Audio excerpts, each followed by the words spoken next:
औज़ु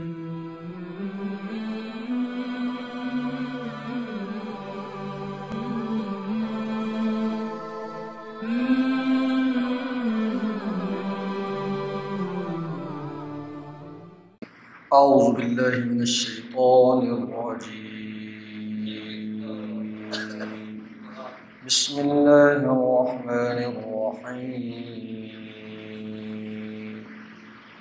या अय्युहल्लज़ीना आमनू तूबू इलल्लाह सदक़ल्लाहुल अज़ीम। दुरूद पाक। अस्सलातु वस्सलामु अलैका या रसूलल्लाह व अला आलिका व अस्हाबिका या हबीबल्लाह। बरादरान इस्लाम, ज़वील एहतशाम, मुअज़्ज़ज़ व मुकर्रम हाज़रीन व सामिन इकराम, अस्सलामु अलैकुम। मुझसे क़बल अल्लामा साहब जो हदीस बयान कर रहे थे वो हदीस मैं आपके सामने पेश करता हूँ। इस हदीस के मुतल्लक़ आवाम के अंदर बहुत गलतफ़हमी फैलाई गई है। ये बड़ी अहम आज की गुफ्तगू है। थोड़े से वक्त के लिए हम हाज़िर हुए हैं और इस थोड़े से वक्त में हम बहुत अहम मसला बयान करने वाले हैं। ये मुस्लिम और बुखारी शरीफ की हदीस है और तकरीबन अक्सर मुसलमानों ने सुन रखी है कि एक आदमी ने, पुराने ज़माने की बात है, हज़रत अबू सईद खुदरी रज़ी अल्लाह तआला अन्हु इस हदीस के रावी हैं। आप फरमाते हैं कि सरकार ने इरशाद फरमाया कि पुराने वक्तों की बात है, एक बंदे ने एक कम 100 बंदा कत्ल कर दिया। तो उसके दिल में ख्याल आया कि मैं तौबा कर लूँ, तौबा करनी चाहिए। और ये जो मेरा तरीक़ाकार है, कोई तरीक़ा तो नहीं ना, अल्लाह के बंदों को मैं कत्ल कर रहा हूँ, तो मुझे तौबा करनी चाहिए। तो उसने एक कम 100 बंदा कत्ल करने के बाद तौबा के ख्याल के साथ तौबा के रास्ते पे चला। अल्लाह ने उस पर रहम फरमाया, तौबा की तौफीक दी। नेक इरादा और नेक ख्याल भी अल्लाह ही पैदा फरमाता है। जिससे तौबा का ख्याल आ जाए वो अल्लाह का शुक्र करे कि उसके ऊपर अल्लाह की मेहरबानी हो। तो हदीस पाक के लफ्ज़ी मतन यह है हदीस पाक का, फ़सअला अन अअलम अहलल अर्द। उसने लोगों से पूछा कि ज़मीन के अंदर सबसे बड़ा इल्म वाला कौन है, ताकि मैं उस आलम के पास जाके रहनुमाई लूँ कि मैं तौबा हो सकती है, नहीं हो सकती, अगर हो सकती है तो कैसे हो सकती है। फ़दल्ला अला राहिबिन, उसे एक राहब का पता बताया गया। और राहिब आप जानना चाहेंगे राहिब किसे कहते हैं? राहिब कहते हैं जो हमारे इस पाकिस्तान, बांग्लादेश और हिंदुस्तान में जिसे मलंग कहते हैं, मलंग समझते हैं? उसे मलंग के बारे में बताया गया कि फलां एक जगह मलंग रहता है। अरबी में मलंग को राहिब कहते हैं। फदल्ला अला राहिबिन, ऐसे बंदे के बारे में उसे बताया गया, कातिल को, कि उस बंदे के पास जा। वो बंदा तार के दुनिया उसने छोड़ छाड़ के वो जंगलों में चला गया, हर चीज़ छोड़ छाड़ के। तो वो उसके पास चला गया और जाके पूछा, जी कोई तौबा शबा का मेरे लिए कोई तौबा हो सकती है? उसने कहा नहीं नहीं नहीं नहीं, तौबा तौबा तौबा 99 बंदे कत्ल करके तो तौबा है नहीं हो सकती। उसे बड़ा गुस्सा आया। कब्बा बंदा है, कब्बा डिंगा बंदा है। उसे गुस्सा आया कि इसने तो मेरे ख्याल के मुआफ़िक कोई बात ही नहीं की, इसने तो मुझे बिल्कुल मायूस ही कर दिया। उसने उस मलंग को भी कत्ल कर दिया। उसने कहा चलो 100 तो पूरे हो जाए। उस मलंग को भी कत्ल कर दिया। जो पूरी जिम्मेदारी से बात कर रहे, उस मलंग को जो दीन से वाकिफ नहीं था उस वक़्त जो किताब थी अल्लाह की, इंजील वगैरह जो भी तो रह, अल्लाह की किताब से के इल्म से वाकिफ नहीं था और दुनिया को छोड़ छाड़ के जाके मलंग बना हुआ था। राहिब अरबी में मलंग को कहते, तो उसने मलंग को कत्ल कर दिया। यहाँ पर तवज्जो फरमानी है कारी साहब, उलमाए कराम, हफ़ाज़ कराम बैठे हुए, यहाँ वाइज़ीन पाकिस्तान के जाहिल वाइज़ीन और मुकर्रर कहते हैं, वहाँ एक मौलवी के पास गया, मौलवी को उसने कत्ल किया। राहिब मौलवी को कहते, राहिब आलम को नहीं कहते, राहिब मलंग को कहते। मलंग के पास पहले गया, जाहिल था लेकिन उसे दरवेशी का बड़ा शौक था, उसके पास गया, उसने एक अदद मलंग कत्ल कर दिया, 100 बंदा पूरा।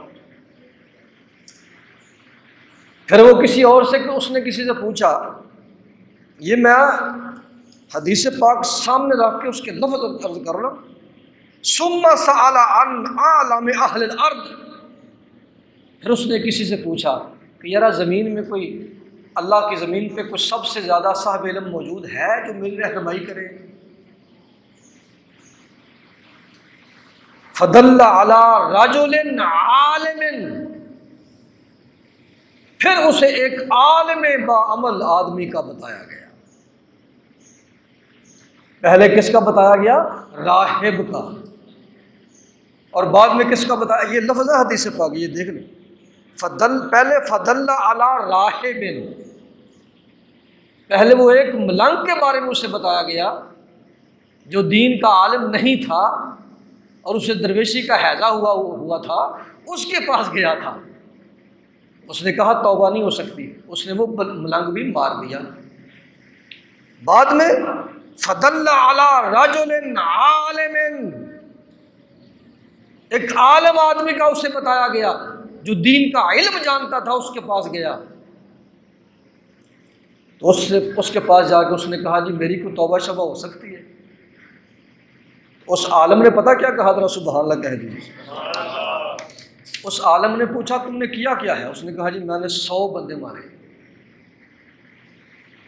99 बंदे मारे थे, एक मलंग भी मारे हैं, 100 बुरा। उसने पता कि जवाब दिया उस राजुलिन आलिम, आलिम आदमी ने जवाबन कहा नाम, क्यों नहीं, मैं यहूल बैनहु व बैन तौबा, तेरे और तौबा के दरमियान कौन सी चीज़ हायल हो सकती है? अल्लाह ने तौबा के दरवाजे 24 घंटे खोल रखे हैं, तेरी तौबा क्यों नहीं कबूल हो? अल्लाह की अंजील कहती है, अल्लाह की तौरात कहती है। उस वक़्त कुरान तो नहीं ना था, वो आसमानी किताबों के आलम ने कहा अल्लाह की किताबें कहती हैं कि हर बंदे की तौबा कबूल हो, तेरी क्यों नहीं हो सकती? ये किसने बताया? राजुलिन आलिमिन। ये अरबी जो रट लो बेशक, ये हदीस पाक के 2 लफ्ज़ रट लो, राजुलिन आलिमिन। उस आलम आदमी ने बताया कि तौबा क्यों नहीं हो सकती, तौबा होगी इंशाअल्लाह। तो उसने कहा जी किस तरह तौबा को तरीका है? उसने कहा बिल्कुल तरीका यह है कि इंतलिक इला अर्द कज़ा व कज़ा, तू ऐसे करके फ़लाँ जगह चला जा, फ़लाँ बस्ती के अंदर चला जा या फ़लाँ मोहल्ले के अंदर चला जा। फ़इन्न बिहा उनासुन यअबुदून अल्लाह, वहाँ कुछ बंदे रहते हैं, अल्लाह के नेक बंदे रहते हैं, अल्लाह के इबादत गुजार, जो अल्लाह की इबादत करते रहते हैं, अल्लाह के इबादत गुजार बंदे वहाँ रहते हैं। तो तू भी ऐसे करके फ़अबुदिल्लाह मअहुम, उनके पास चला जा, उनके साथ मिल के तू भी अल्लाह की इबादत कर। लेकिन एक तुझे मैं पक्की बात बताता हूँ, ये मेरी तरफ पक्की गाली कि वला तरजे इला अर्दिका, उस नेक बस्ती में टिक जाना, वापस अपनी बस्ती में ना जाना। क्यों? फ़इन्नहा अर्दु सू, वो बड़ी बुरी बस्ती है, ये नेक लोगों की बस्ती है। यहाँ अपना ठिकाना बना लेना, तौबा करके यहाँ बैठ जाना, वापस अपने बुरे गांव में ना जाना, वहाँ के लोग भी बुरे हैं, उनसे अल्लाह ने तुझे निकाला है, तौबा की तौफीक दी है, वापस ना जाना। ये हदीस के लफ्ज़ हैं, वला तरजे इला अर्दिका, अपनी वापस अपनी बस्ती में वापस न जाना। क्यों? फ़इन्नहा अर्दुसू, वो बुरी बस्ती है। तो इसलिए हम, पता है, यहाँ कोई अल्लाह के नेक बंदे रहते हों तो हम कहते हैं अजमेर शरीफ है। ये हदीस का जो लफ्ज़ है ना, फ़इन्नहा,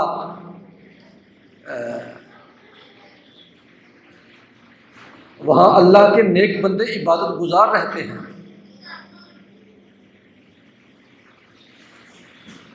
तो तेरी अर्दसू, तेरी ज़मीन बुरी है और तू अच्छी ज़मीन पे चला जा।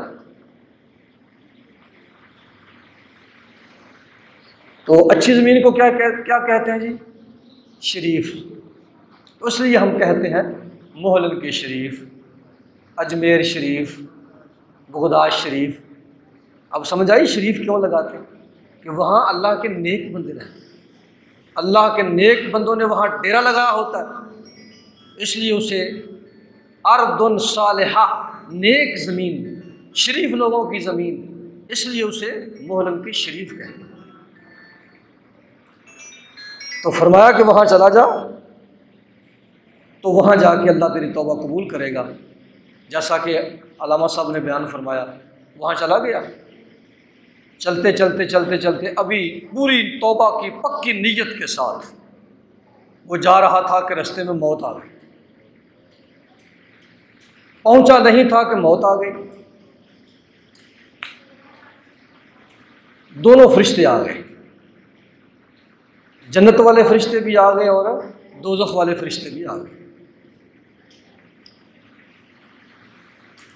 बल्कि आके हदीस, ये लफ्ज़ है हदीस, फ़ख्तासमत बिही मलाइकतुर रहमा व मलाइकतुल अज़ाब, दोनों फरिश्तों की पार्टियां आ गई और आपस में लड़ने लगी।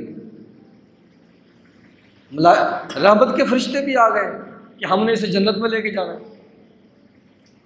और दूसरे फरिश्ते मलाइकतुल अज़ाब भी आ गए कि हमने इसे अज़ाब देना है, क्योंकि ये इसने 100 बंदा मारा है। दूसरे आ गए कि ये तौबा के लिए चला था, इसलिए हम लेके जाएंगे। रहमत वाले फरिश्ते भी आ गए, दोनों फरिश्ते आ गए, दोनों ने अपने अपने दलाइल बयान किए।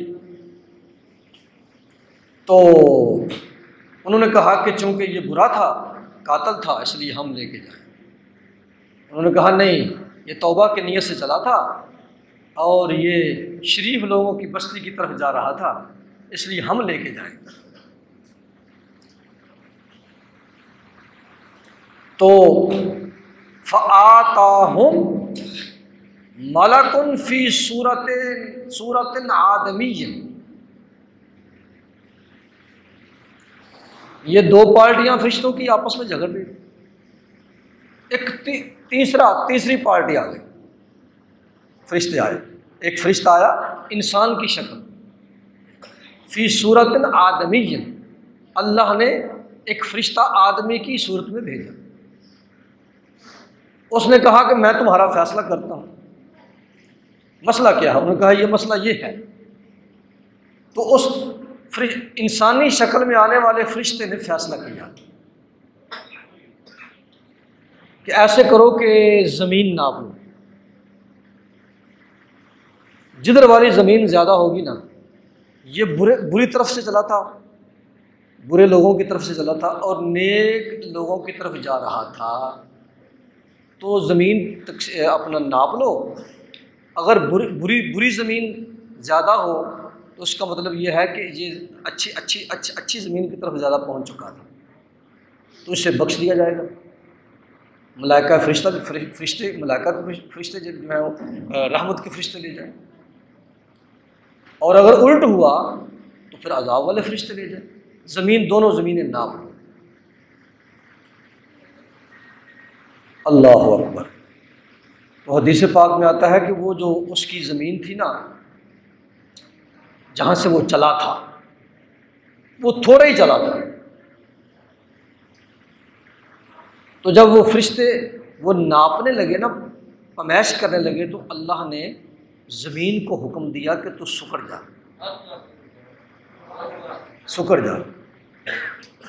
ज़मीन सुकड़ कर जहाँ से वो चला था वहाँ से लंबी हो गई, और जिधर नेक लोगों के आस्थाने पे जा रहा था वो ज़मीन छोटी हो गई। तो उस फरिश्ते ने कहा, भाई ये तो रहमत वाले फरिश्ते दे के जाएंगे, ये तो फैसला हो गया।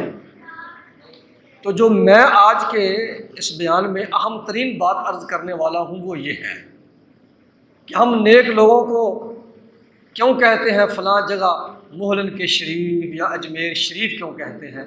वो इसलिए कहते हैं कि इस मुस्लिम और बुखारी की हदीस से ये साबित है।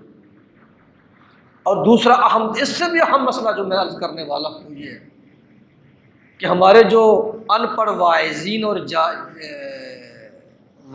और मुकर्रीन हैं, जो तकरीरें करते हैं, कोई मलंग मर गया तो उसकी कब्र के ऊपर लोग जब देख बका के इकट्ठे होते हैं तो वहाँ जो किराए के मौलवी जाते हैं, पढ़े लिखे नहीं होते, हदीस से वाकिफ़ नहीं होते, वो इस हदीस को वहाँ जाके उल्ट कर देते हैं। वहाँ जाके वो बयान करते हैं जी वो एक कम 100 बंदा कत्ल करने के बाद गया एक मौलवी के पास, तो मौलवी ने कहा, वो मौलवी था बड़ा खुश्क, उसने कहा बंदा तेरी बख्शिश नहीं हो सकती, इतने बंदे मार के आ गए। उसने उस मौलवी को मार दिया। फिर वो एक दरवेश के पास गया। हालांकि हदीस पाक इसके उलट कहती है, पहले वो मलंग के पास गया जो दीन से वाकिफ नहीं था, और बाद में एक रजुल आलिम, एक आलम आदमी के पास गया जो दीन से वाकिफ था। पेट की खातर ये मुकर्रर वाइज़ीन और अनपढ़ जो ये शोला बयान मुकर्रर, ये हदीस को पेट की खातर उल्ट करके बयान करते हैं। ये देख लीजिए हदीस पाक मेरे सामने, देखिए। फदल्ला अला राहिबिन, पहले वो एक मलंग के पास गया और बाद में फदल्ला अला रजुलिन आलिमिन, बाद में एक आलम आदमी के पास गया। तो पाकिस्तानी जो मौलवी हैं, अनपढ़ मौलवी, मुकर्रीन वाइज़ीन, तो वो अपने बिजनेस को चमकाने के लिए इस हदीस को उलट देते हैं। वो कहते हैं पहले मौलवी के पास गया, बाद में फिर दरवेश के मलंग के पास गया। हदीस कहती है पहले मलंग के पास गया, बाद में आलम के पास गया। क्लियर हो गया जी मसला? ये बहुत बड़ा अहम मसला था। अगर किसी को उसमें कोई मसला हो, परेशानी हो, तो ये हदीस पाक की किताब कारी साहब के पास मौजूद है। यहाँ से आप दिखा सकते हैं, जो चीं चाँ करे ना मुकर्रर खतीब, उसे दिखाएं यहाँ से। तो मैं नबी पाक की हदीस के साथ भी ज्यादती करते, जो कुछ है वो बयान करो। तो बरादरान इस्लाम, इस हदीस पाक से, ये मुस्लिम शरीफ की और बुखारी शरीफ की मुतफ़क़्क़ुन अलैह हदीस, इससे एक बात तो ये साबित हो गई कि जहाँ नेक लोग अल्लाह के इबादत गुजार मिल के अल्लाह का ज़िक्र करने वाले ज़ाकिरीन, आबिदीन, अल्लाह के नेक लोग रहते हों, अल्लाह की नज़र में वो जगह भी इज़्ज़त वाली हो जाती है। उस जगह की इतनी बरकतें हो जाती हैं कि वहाँ जाने से तौबा अल्लाह जल्दी कबूल फरमा लेता। इसमें कोई शक नहीं कि अल्लाह हर वक्त हर जगह तौबा कबूल फरमाता है। लेकिन इस हदीस पाक से जो साबित होता है वो ये है कि अगर तुम नेक लोगों के पास चले जाओगे, किसी अच्छे लोगों के पास, अल्लाह के नेक बंदों के पास जाके तौबा करोगे, इंशाअल्लाह अल्लाह की बारगाह में पूरी उम्मीद है कि जल्दी तौबा कबूल करने अल्लाह फरमा लेगा। अल्लाह जल्दी भी तौबा कबूल फरमा लेगा और 100% यकीनी तौर पे तौबा कबूल कर। तो अल्लाह पाक की बारगाह में दुआ है, अल्लाह रब्बुल इज़्ज़त तौबा की भी तौफीक दे और नेक लोगों की संगत भी नसीब फरमाए, और फिर हदीस पाक को समझ के उस पर अमल करने की भी तौफीक दे, और अल्लाह अपने कुरान का और हदीस का और दीन का इल्म पढ़ के उस पर अमल करने की तौफीक दे। इसलिए तो मेरे मुर्शद ने फरमाया, इल्म बात जो करे फ़कीरी, काफर मरे दीवाना हो। मुर्शिद कहते हैं जो बगैर इल्म के फकीरी के चक्कर में पड़ जाएगा वो ज़रूर उसका अंजाम बुरा होगा। खदशा है कि वो काफिर होकर मर जाएगा, अल्लाह उसे नहीं हासिल होगा। इसलिए दीन का इल्म हासिल करके फिर फकीरी की तरफ चलना चाहिए, तो इंशाअल्लाह कामयाबी अल्लाह अता फरमाता है। मेरे भाइयों, इसलिए कुछ लोगों ने फ़कीरी के अजीबोगरीब मफ़हूम बना रखे, बल्कि मैं तो कहता हूँ पाकिस्तानी जो फ़कीरी है वो अजीबोगरीब है। पाकिस्तानी फ़कीरी को मैं इल्म कोश फ़कीरी कहता हूँ। ये इल्म के बिल्कुल और कुरान और हदीस के बिल्कुल ख़िलाफ़ किस्म का जो सिलसिला उसे शुरू कर रखा है। हालांकि मेरा पीर और पीरों का पीर, जरा कह दीजिए सुभान अल्लाह, मेरा पीर और पीरों का पीर सैयद अब्दुल कादिर जिलानी गौसे पाक फरमाते हैं कि दरवेश आदमी के दो पर होते हैं जिन परों से वो परवाज़ करता है। एक पर उसका अल्लाह का कुरान होता है और दूसरा पर उसका नबी की हदीस होती है।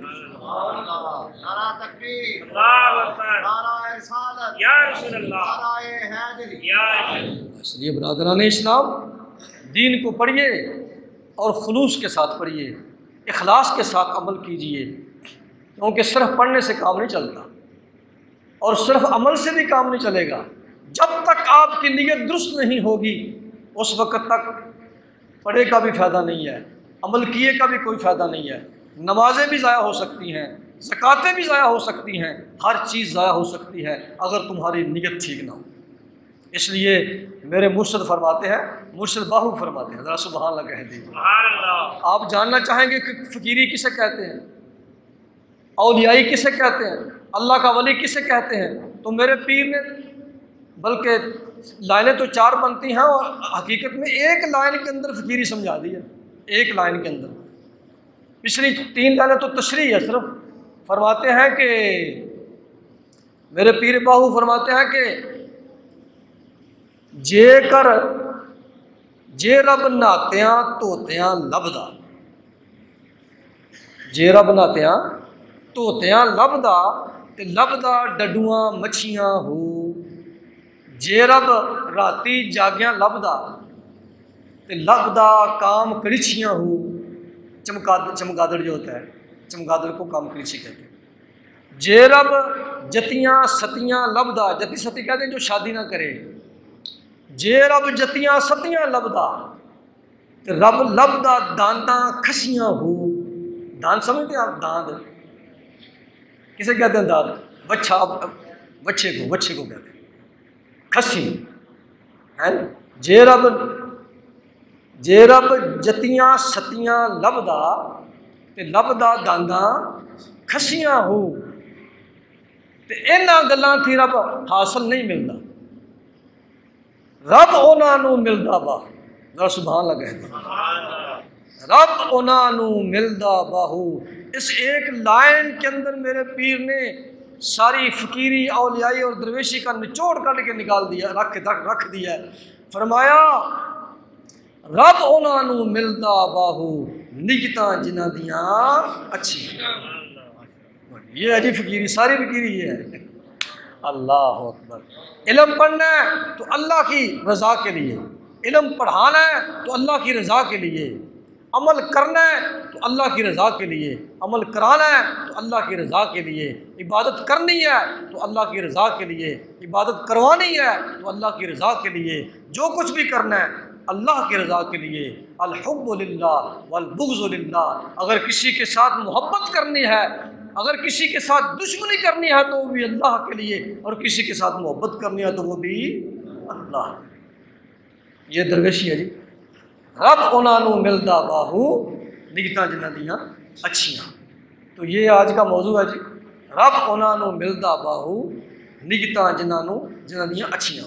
अल्लाह की बारगाह में दुआ है, अल्लाह हमें इल्म पढ़ने की तौफीक दे, इखलास के साथ अमल की तौफीक दे और हुस्न नियत जैसी अजीम व शान दौलत हमें अता फरमाए, और अपने नेक बंदों में क़यामत के दिन अपने नेक बंदों के कदमों में जगह नसीब फरमाए। वमा अलैना इल्ला